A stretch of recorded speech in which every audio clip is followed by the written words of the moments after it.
ତମେ ଯାଇକି କୁଆଡ଼େ ପଇଛ ଖଟ ତଳେ? ଓ ମ୍ୟାଡ଼ାମ୍, ଏ ଖଟ ତଳେ କ'ଣ ପଇଛ? ପିଆଜ ଖାଉଛ?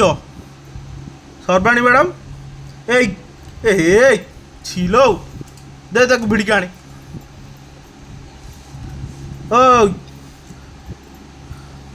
ନା, ଖଟ ଉପରେ ଖସି ପଡ଼ିବ, ତଳେ ରହିଲେ ପିଆଜ ଭିଡ଼ିବ। କ'ଣ ଚାଲିଛି କ'ଣ ସବୁ?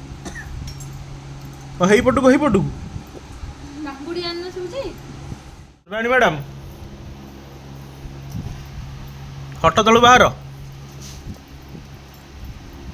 ଓ ମ୍ୟାଡ଼ାମ୍, ମ୍ୟାଡ଼ାମ୍ ନା ମାଡ଼ଖିଆ ମ୍ୟାଡ଼ାମ୍? ମାଡ଼ଖିଆ ମ୍ୟାମ୍, ମ୍ୟାଡ଼ାମ୍ ମାଡ଼ଖିଆ ମ୍ୟାମ୍। ହଁ, ପଳା ଏଇ ଭିତରକୁ ପଳା। ହଁ, ଏଇଟା ଭିଡ଼ିବୁ। ଇବୁ ପଲୋ, ଆରେ ଏତେ ବଡ଼ ଝୁଟା ଭିଡ଼ି ପକଉଛି। କେତେ ବଡ଼ ଝୁଡ଼ିଟା? 3 କିଲୋ 4 କିଲୋ ପିଆଜ ହବ।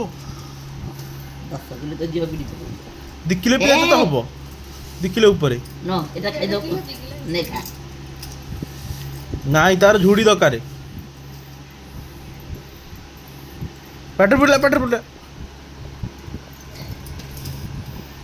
ତାକୁ ଏନେ ବେଙ୍ଗ ଦେଲେ ବେଙ୍ଗ ବି ପାଟିରେ ପୁରେଇ ଦବ ସେ। ନା ନା, କୁଆଡ଼େ ଭିତରକୁ ଗଲାଣି ସେ।